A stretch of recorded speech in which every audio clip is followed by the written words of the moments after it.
So I'm very happy to introduce Raviebala to give us a talk on Vipassana. She has extensive knowledge and experience about Vipassana.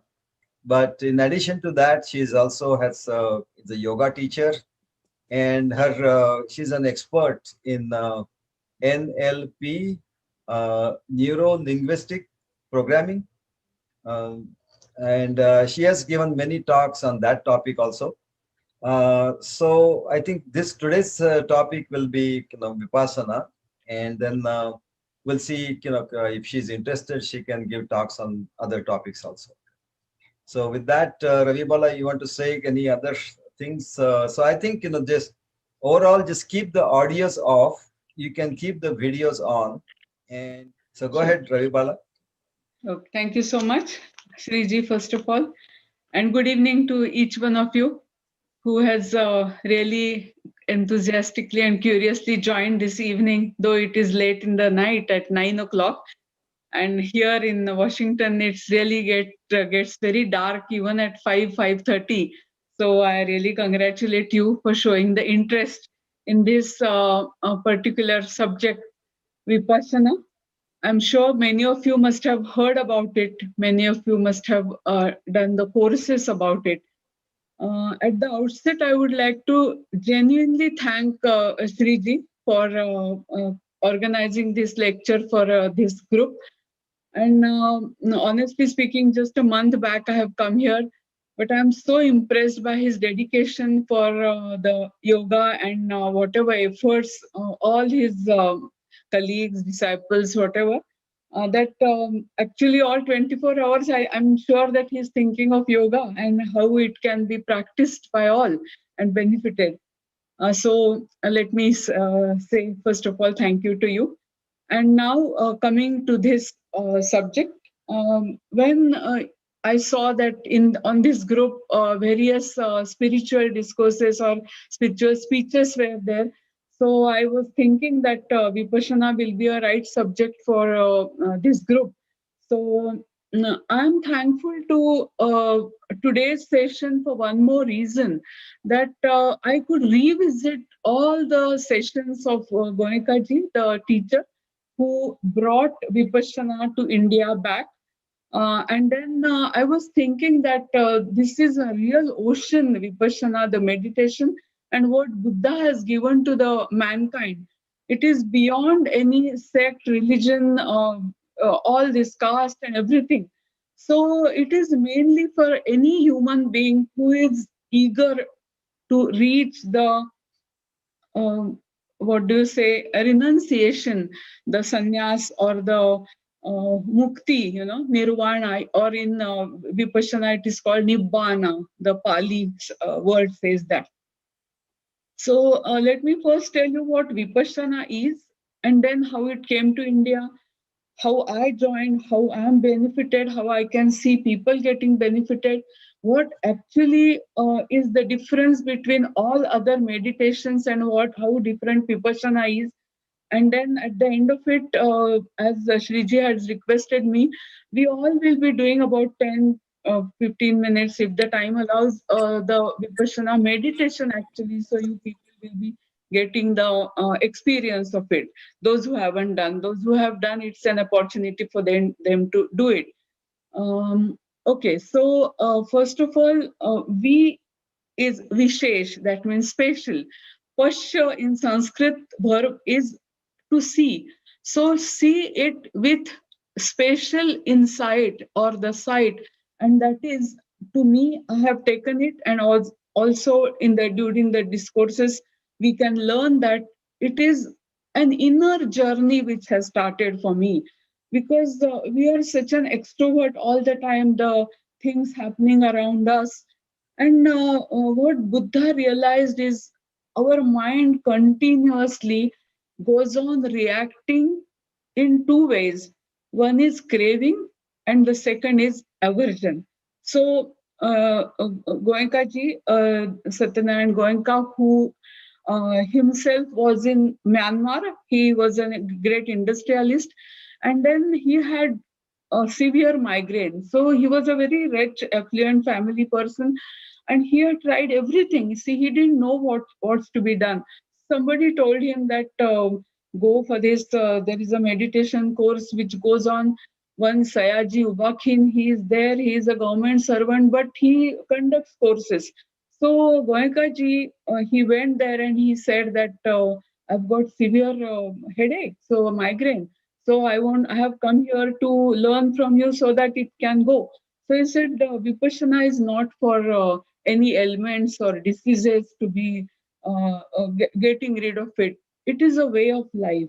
It is the way you can get rid of your miseries, whatever tensions you may be having. So as we all know that Buddha had realized that this world is of miseries continuously, right from birth till the end.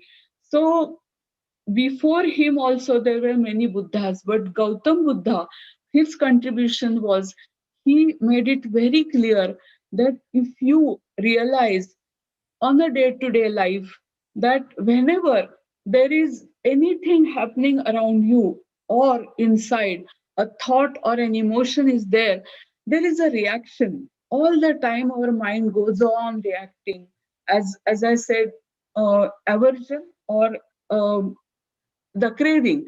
So what happens is immediately there are sensations in the body.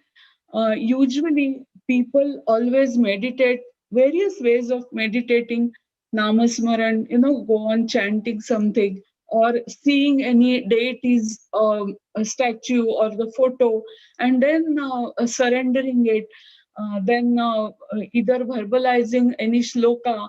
So Goenka ji says that, or even Buddha has said that this is all a superficial way of calming our mind. It definitely helps. It's an aid for concentration. But Buddha has found out, or he researched, and then when he was enlightened, he has given this to his disciples, and through them, it has reached us all. He has realized that whenever anything happens, we immediately react. So, anchahi and manchahi, they are a coin of two sides of one coin. Means anything you want to happen in life, you go on looking forward to it. You crave for it. If it doesn't happen, it doesn't take place. Our misery start. And then manchahi means, as I said, you want it to happen. And anchahi means you don't want it to happen and it starts happening and then you go into aversion. So continuously our mind is contemplating, judging, interpreting, and it's all our energy goes in our thoughts and in our emotions. So the second part is you just witness it. You observe every sensation, every development in the body. And then when you are with a calm mind, you only are witnessing. What happens is it starts disappearing, it starts dissolving. And then at certain point, you realize that your mind has come to such a calm level that nothing is happening. So there are various different stages in this, but in short, I'm just telling. There are beautiful discourses of all 10 days meditation workshops, and in the evening, what Goenkaji gives, so you can realize that how beautifully he has explained. So, coming back to Mr. Goenka, so when he went there, and then Sayaji Ubakin, his teacher, said that it's not for that intention. If you want to sit here, learn what Vipassana, what Buddha has given, it can happen that your migraine will go. I'm not guaranteeing you. If you have come for that, this is not the place. But then Goenkaji had no other way because all the medicines they were not affecting. So he sat there for all 10 days and he said that there was a total transformation inside. And then he realized that whatever I'm doing for my in the business, I've got enough money. Now I want to spread it to the world. So nobody was ready to initially come for the courses. However, when he went to his guru, that is Sayaju Vakhin, he said, I want to give you some Guru Dakshina. So he said that the Guru Dakshina can be only this, that this art has come from India and it is almost, I mean, it has vanished from there. So you take it back to your own country and spread it to your own people. That will be my Guru Dakshina. So it was very difficult for him to leave all his business and all. But then he said, "This is what my calling is." And then he came to India. He realized that in the world, though Vipassana started in India, it has been quite diluted. So it was not in the pure form. Only in Myanmar, that is Brahmadesh, this was intact in the purest form as Buddha had given. So he said that since I have learned it from him, I'm going to give it back to my people, and more people should be benefited. So he said that first workshop, he said nobody was ready to come. So my mother, father, my relatives only came, and then they realized that this is so beautiful. This is something different we have not learned in our lives. So after that, he started taking the camps in the tents, and then later on, as days went by, at Igatpuri near Nashik in Maharashtra. This is the biggest head office of Vipassana. And now all over the world, there are many centers through which Vipassana is being taught to people. 1 minute. For the initial learning of Vipassana, how it is designed, the program is designed, is for 10 days. And 10 days, it is a residential program. It is a workshop rather. You have to work on yourself.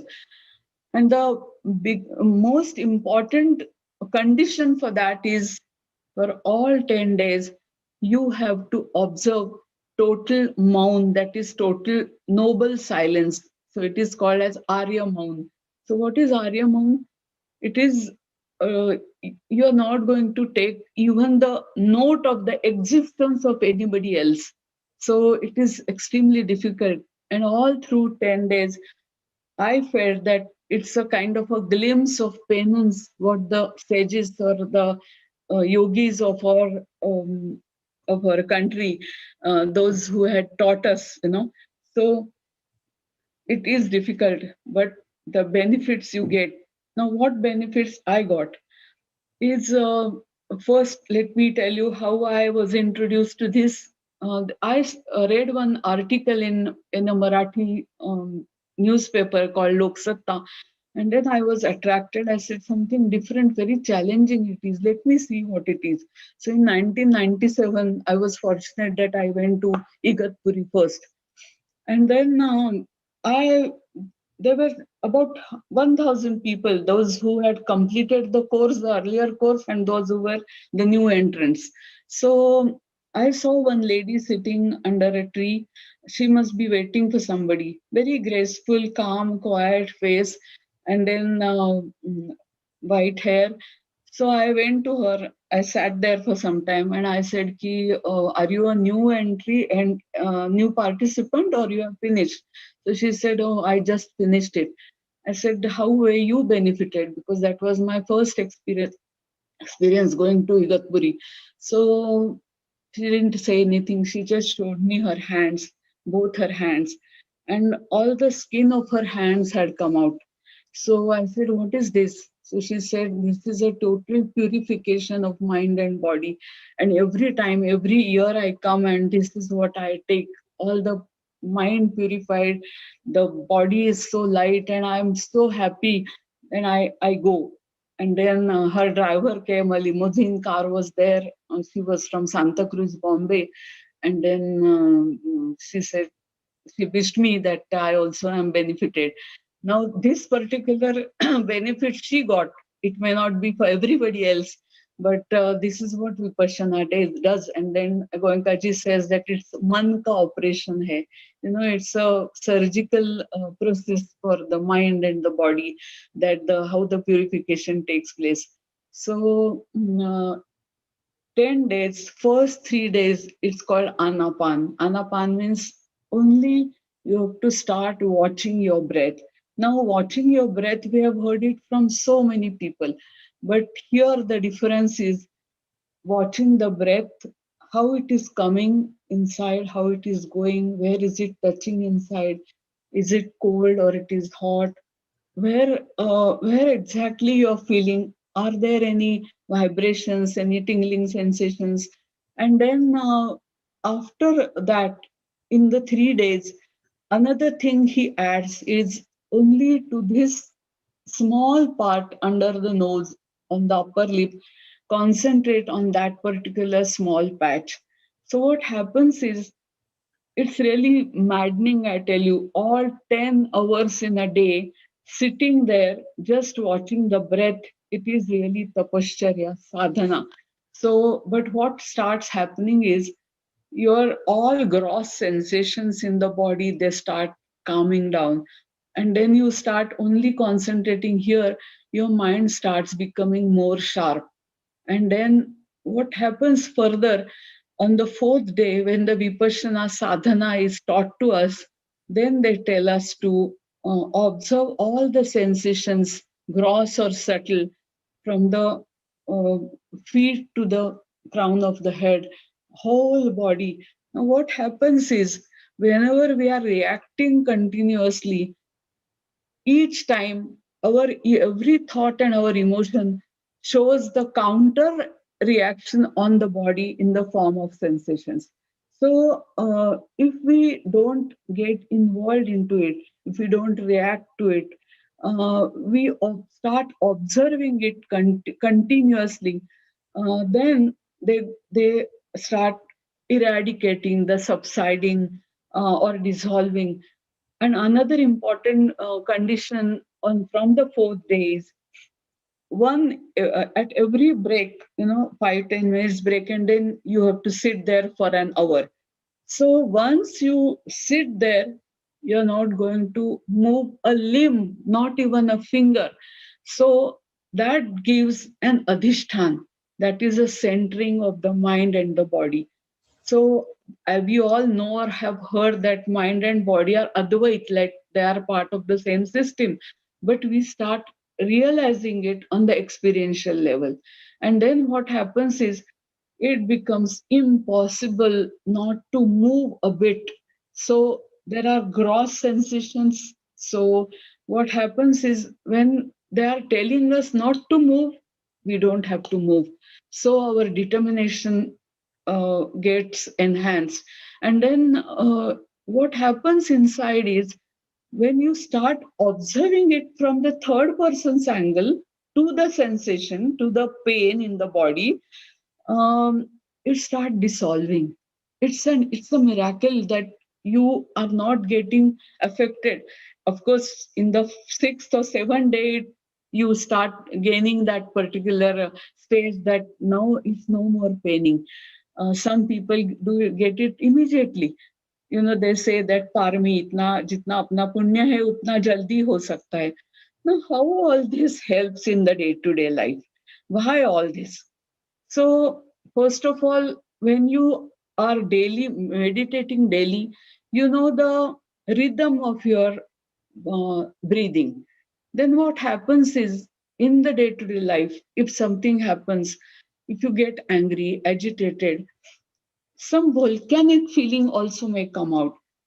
If you do not want to react immediately on that, the best tool is, start observing your breath, and it works wonders.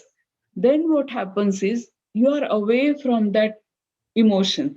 So the emotion doesn't get enhanced further. Then immediately you can have total control over your mind.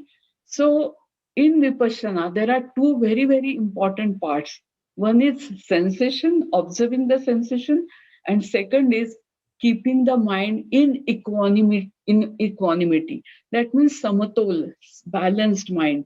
So continuously, whenever things are happening around us, either cravings or aversions, there are so many miseries around us. Uh, when you have realized on the bodily level that the emotions, I mean, the sensations are coming up, then they are going, coming and going. So uh, your mind starts getting trained that the impermanence starts there at the root level. So Buddha has said that this particular aversion and craving, it can be removed, and the equanimity of the mind can be acquired at the root level of it. No other meditation goes to the root level. And it is really a proven fact that so many meditations, they are also on all the time working at the superficial level. But here at the sensations level, you start realizing it. And then what happens further? That when you realize that the subtle sensation starts getting subtler and subtler, subatomic level, the sensations are there. So you realize that your body is not any gross thing, it is a subtle thing. So what exactly Einstein, mind and matter, the matter and the energy. So everywhere it is energy, and the atoms are there. So it is said that when you reach at a higher level, when you get attuned to the universe, you realize that everything is moving, even the tree, even if you see it at the gross level, it also is continuously moving. The rocks are also moving all the time. So uh, on a daily level, inside, when you become more balanced, you don't repent on your actions or on your emotions. We also start realizing, I started realizing, and as in NLP I teach also, that when one becomes emotional, the person becomes most weak. We all realize that daily. So to be sensitive is different, but to be emotional, you know, some many a times we lose control and then we repent that I shouldn't have done that. So there, immediately when you realize that this particular sensation has arose in my body, and if you look at it with a balanced mind, with a observer's view as a sakshi bhav, it starts subsiding. So the thing is, when impermanence is the only permanent thing in life, so in bad days also we start training our mind that this too shall pass. There is a excellent story which Goenkaji says in the discourse, that there were two brothers that when their father dies, their property is divided, and then they divide everything whatever was in the house. And then they see a small pouch there in the in whatever the cupboard. So they were curious to know what is there. So when they open it, there is one diamond ring, and there is one silver ring, which is very cheap kind of a thing. So the elder brother says that this seems to be from the inherent property. So I, being the elder brother, I'll keep that. And then this younger brother says, okay, I'll keep that. He smiles, he keeps that. Then Vasanta Padjad, bad days, good days start coming. And then the elder brother, he sells that particular ring. And then the younger brother, he's quite surprised why father must have kept this ring. So he minutely looks at it. And then on the ring, it is written, ki, this too shall pass. So whenever he was in good days, he continuously wears the ring, and then he gets that message that all the good days are also not going to be there, and even the bad days are also not going to be there.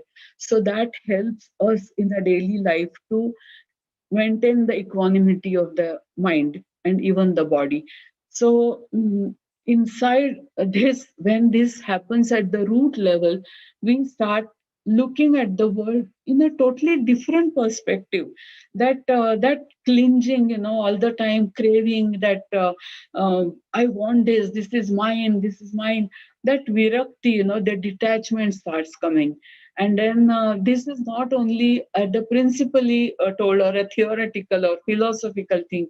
You start experiencing it. That's what Buddha has given as a bliss to the mankind, that where the miseries start, if you look at it in a detached mind, if you're not going in the craving, not in the aversion, equanimous, and then there is no misery, because all the time you are looking at it like, and you won't believe, in NLP we have another very important exercise, and I realized it, my god, this NLPians, how they must have felt this particular thing. This exercise is for problem solving. And then you look at the problem with a detached mind. There is one whole process. But then at the end of it, we realize that each one of us, we have got a counselor inside. So which can look at every problem with a third person's angle.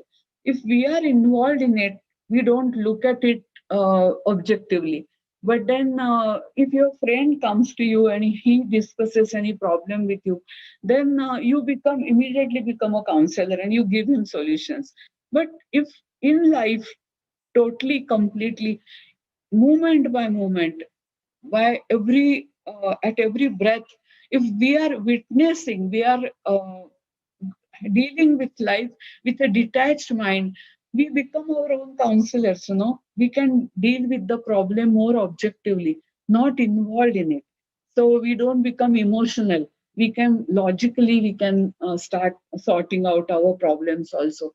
And then in Gita also it is said that as Sita Pradya Sukha Dukhe Same Krutva Labha Labha Jaya Jau, that reminded me with NLP that there is another subhashit in Sanskrit that Sarvadeva Namaskaraha Keshavam Pratigachati. That means anywhere you bow down, it's going to one God. So like that, all the techniques with different today's modern science also, I can see that it's going to Buddha's teachings. So this is what I got from Vipassana.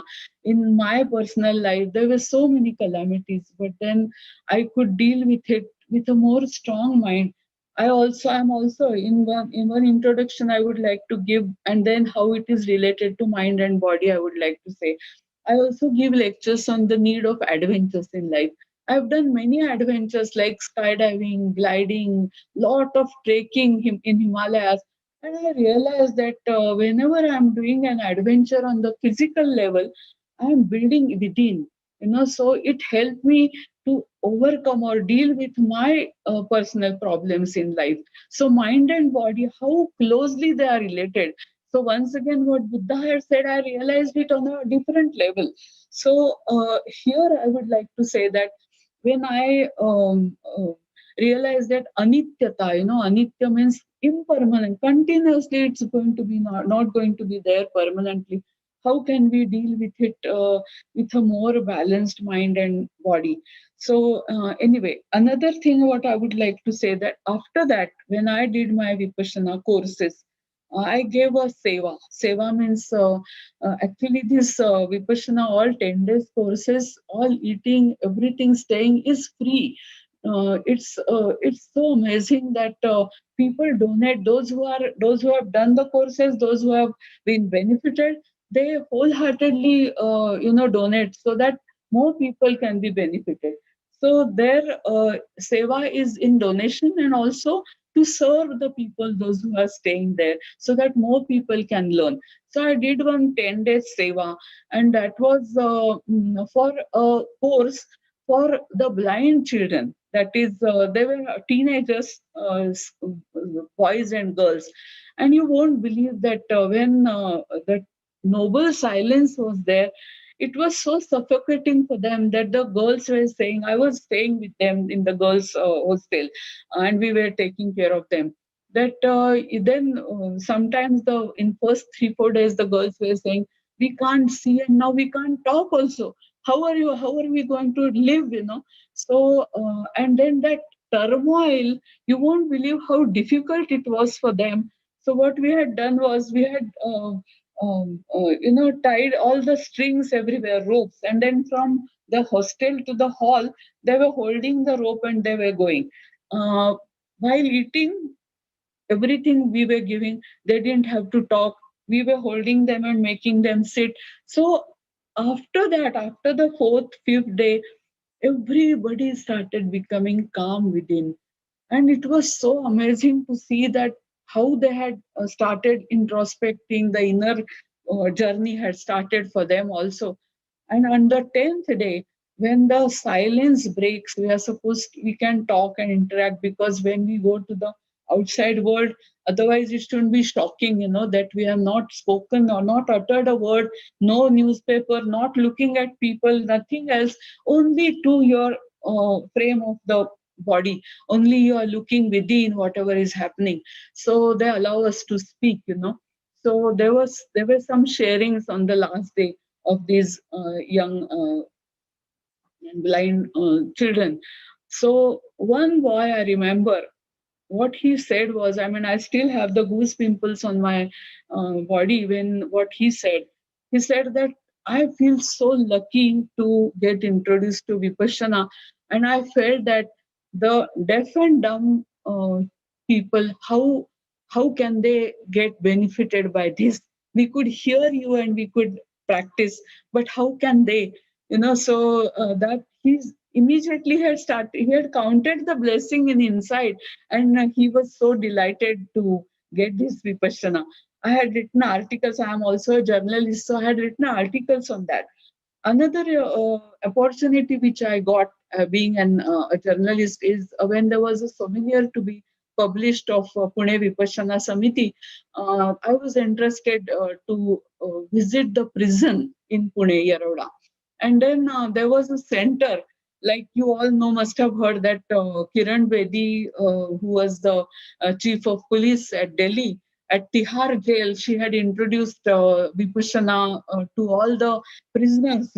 And then there was such a lot of transformation in them. So from then, central government, I don't know the recent this thing, but central government had given 10 days of paid leave to all the government officials, that they go and attend the Vipassana courses, all over the world also, and especially in India at various centers. So when I was interested, I had gone to visit the Yeroda jail, and then I was given one volunteer from them, and then I interviewed about 12 people, those who were sentenced life sentence. So many of them were murderers, and many of them had done very severe crimes. So when I interviewed them, you won't believe, each and every one, they said that we repent now, that we overreacted over the small thing. One person, he had killed his wife only because she had not cooked the meal well. I mean, how difficult it can be, that he had lost control. So losing control on the emotions, and then he repented that I am not a crime. I mean, I don't commit crimes otherwise, but I lost my control. So in life, anytime, if we do not lose control over our temper, our emotions, this is the best art one can learn to have total balance inside.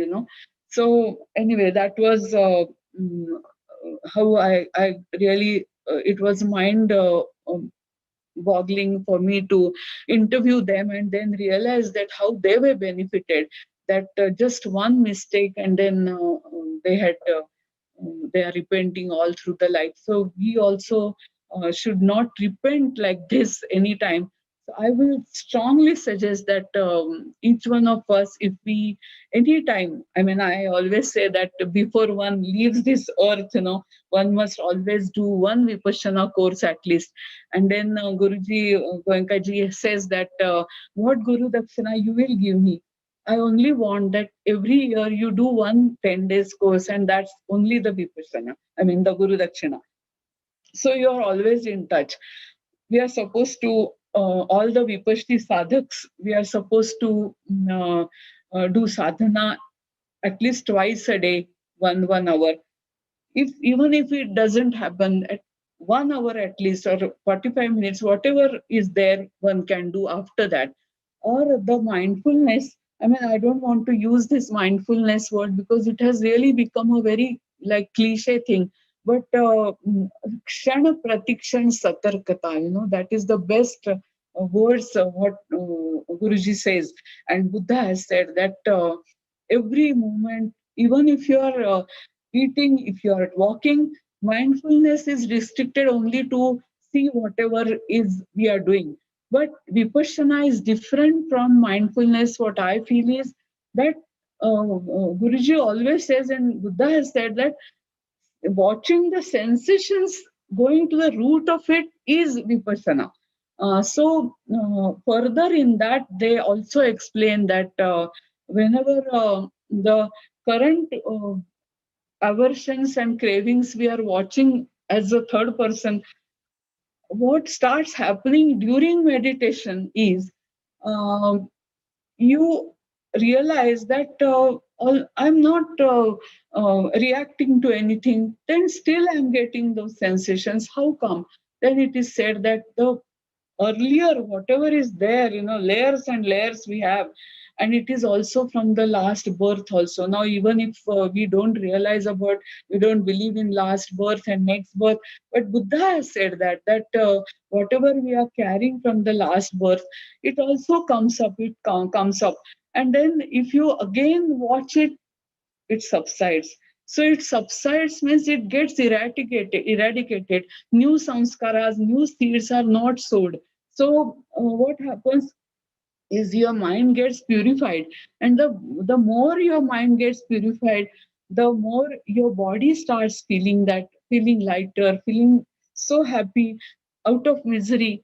And then one very important thing, and which I had told my own mother when she was very seriously ill, and then this teaching I have used it, I shared it with her also, as because Buddha has said that all those sensations and all the emotions you go on accumulating, and then when your last breath comes, when she died, I had told her that, mom, I used to, we call her I, please see that you don't want to go into another birth now, because she was suffering from cancer and we knew anytime it was going to come.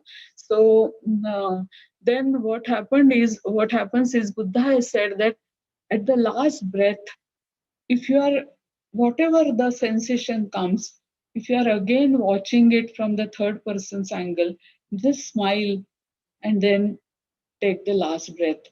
So you are at least not taking the baggage of this birth to the next birth, if we believe in that. But at least at the last breath, we are happily leaving this,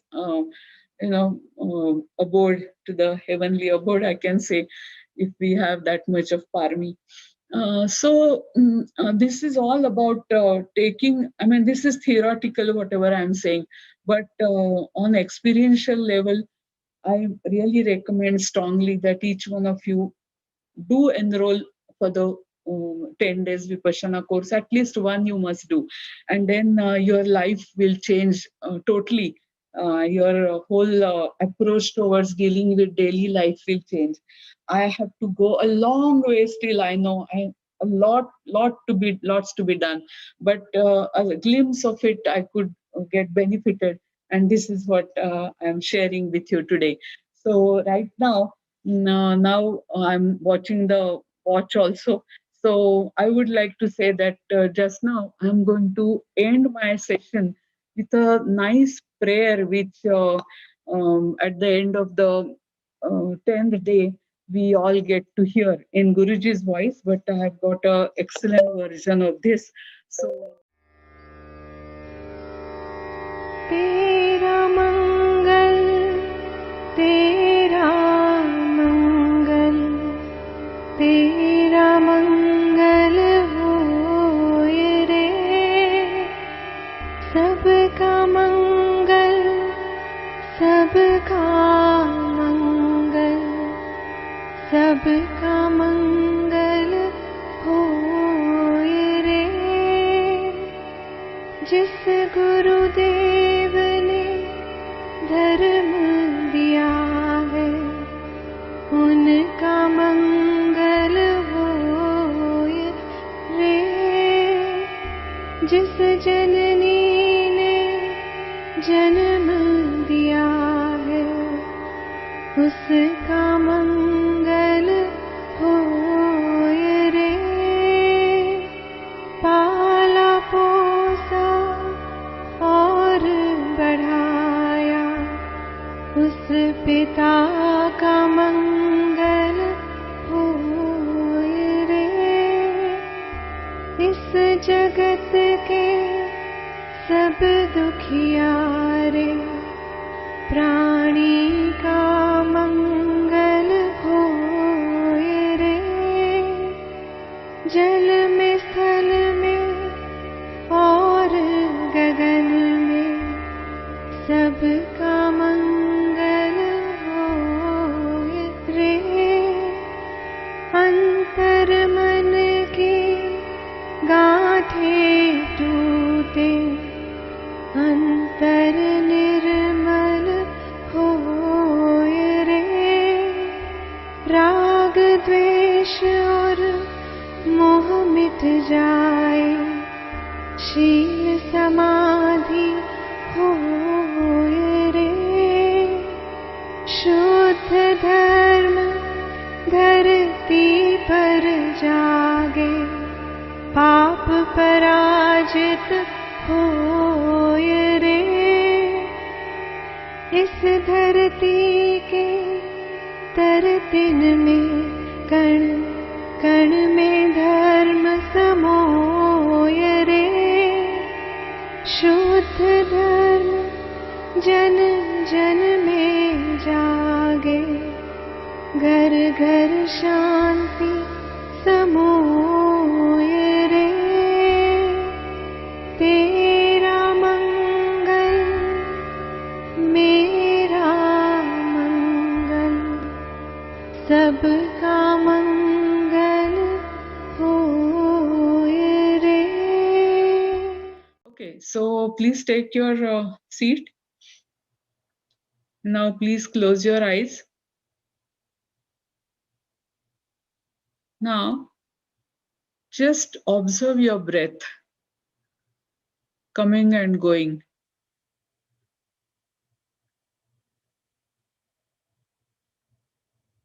There may be some sensations in the body, but right now you are only going to observe your breath. The thoughts may be coming, but as a cloud, let them go and go further. Your antenna is going to be not on to catch them up. So just realize where the air is touching your nose, which part of the nose.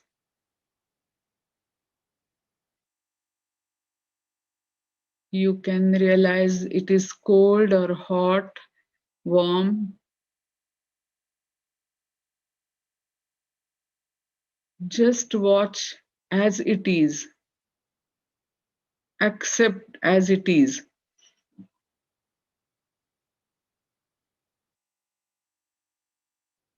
So even if there is any pain in the body, you're just going to watch that pain. There's no pain.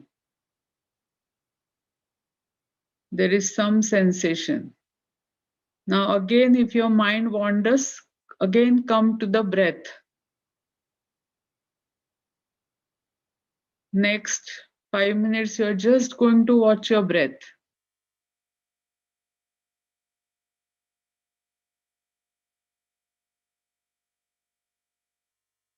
Slowly, the whole body is all quiet, calm.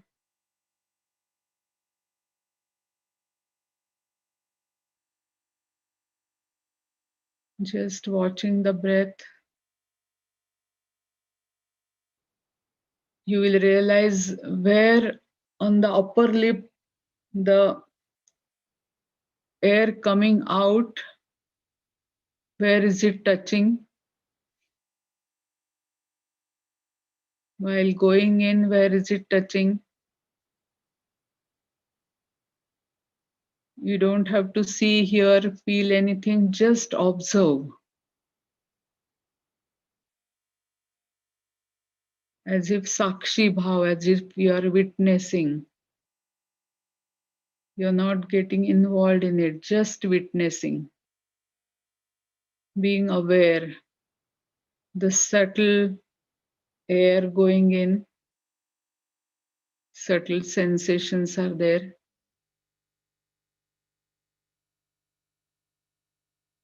Once you start cultivating this habit of watching your rhythm of your normal breath, it will help you whenever you are in emotions. If you do not want to get them aggravated naturally, immediately go to your breath. On a daily level, if you observe this practice of knowing the rhythm, knowing the way you breathe every day, when you're agitated, your breath becomes harder, it becomes more, it takes up the speed. If you are in depression, the breath is different. But when you know that your normal breath is this right now, whatever you are doing, or whenever you sit and meditate, then you will know that I want to come this balance of mind. This will help you to be in the equilibrium of the mind and the body.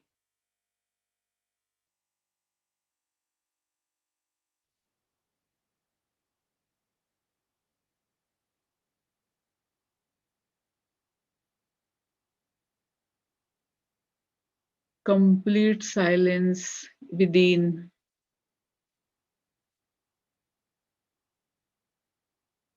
We waste our energy in our thoughts and the emotions. But then, when our mind is calm, we store our energy, our mind becomes very fresh.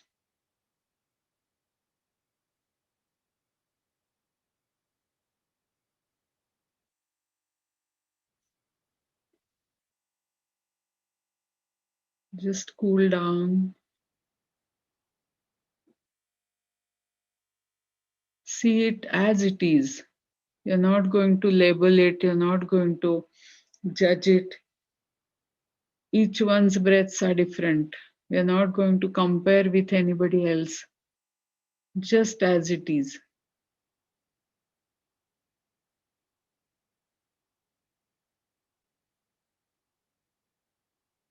With this, you start developing an adhishtan, a centering of the body. You know when in pain or when in hyper mood, where to look at, which is your center of the body. And breath is the last thing which you're going to lose in this life. So this is called an alamban, it is an anchor. So breath is the best thing to hold with. And with that, you start having another center if you want. That will come naturally, but that will be your choice.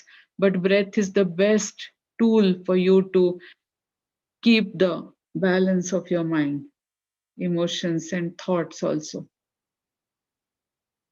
So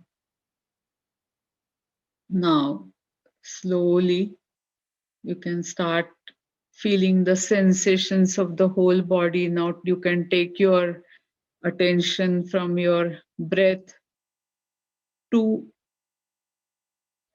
other body parts. You can start with the sensations, watching it as a third person again. It's not you who is feeling the suffering, it is, or feeling the um, sensation. It is a third person, a witnessing, and a detached person is looking at the pain or the sensation right from the feet. One by one, you can take a round to all the organs of your body. Some people, it's very difficult to feel the sensations. So, first, initially, you can feel where the cloth is touching your body, or to the open limbs if the air is touching. So, this way, the mind becomes more subtle, अधिक सूक्ष्म हो जाता है. And then from each organ, you go to the crown of the head. And then again, you can come from the crown of the head to the feet. Like this, every 2-3 minutes, you can take a small stop at every organ, look where what is happening in that organ. At the later stage, one starts feeling, developing, experiencing all the subtleties, all the waves in the body. There is no gross matter. So I'm just, in short, I'm telling you, but you can start feeling, experiencing those sensations on a daily level. So whenever the craving occurs in mind, what are the sensations? When the aversion is there, what are the sensations? We start observing that. So there are many chitta vrittis. So Buddha has specified that 151 chitta vrittis are there. 121 types of mind are there, and 52 types of mental contents, concomitants are there. So now we'll come back to the breath again. And then, as I otherwise say in my sessions, I'll call from 3 to 1 and we'll come to this present moment. 3, 2, and 1. And you can rub your palms, put it across your eyes. And whenever you're ready, you can slowly open your eyes. Yes, please. You can please start your videos, and you can make yourself unmute. So, namaste. Thank you so much. I am really thankful for this wonderful experience, which I also could take virtually. I hope you all enjoyed. Thank you very much, Raviebala. That was